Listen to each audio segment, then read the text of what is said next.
જય શ્રી કૃષ્ણ. ઘણાના મોઢે સાંભળેલું કે હવે તો ભાઈ કળિયુગ છે, હવે કાંઈ થાય નહીં, હવે સમાજ સુધરે નહીં, સમાજ સુધારવા માટે તો ભગવાનનો 10મો અવતાર આવે તો જ છે એ સમાજ સુધરે. પણ આ બધી વસ્તુ થોડીક હાસ્યાસ્પદ લાગે. ભગવાન આવશે એ વસ્તુમાં કોઈ બેમત નથી, પણ મારો પ્રયત્ન શું? બરાબર ને? સતયુગ અને કળિયુગની હું તો એટલી વ્યાખ્યા સમજું છું કે જ્યાં માણસના જીવન મૂલ્યો નીચા ગયા એ કળિયુગ, અને જ્યાં માણસના જીવનમાં સારા ગુણો અને જીવન મૂલ્યો ઊંચા આવ્યા એ સતયુગ.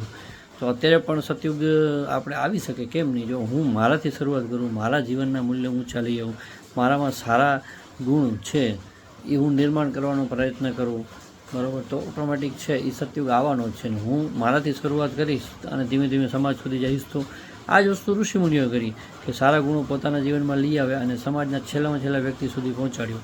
આ જ પ્રયત્ન હું કરું તો, અને હું આવો સારો પ્રયત્ન કરું અને પછી ભગવાન આવે તો કેવા રાજી થાય. જય શ્રી કૃષ્ણ.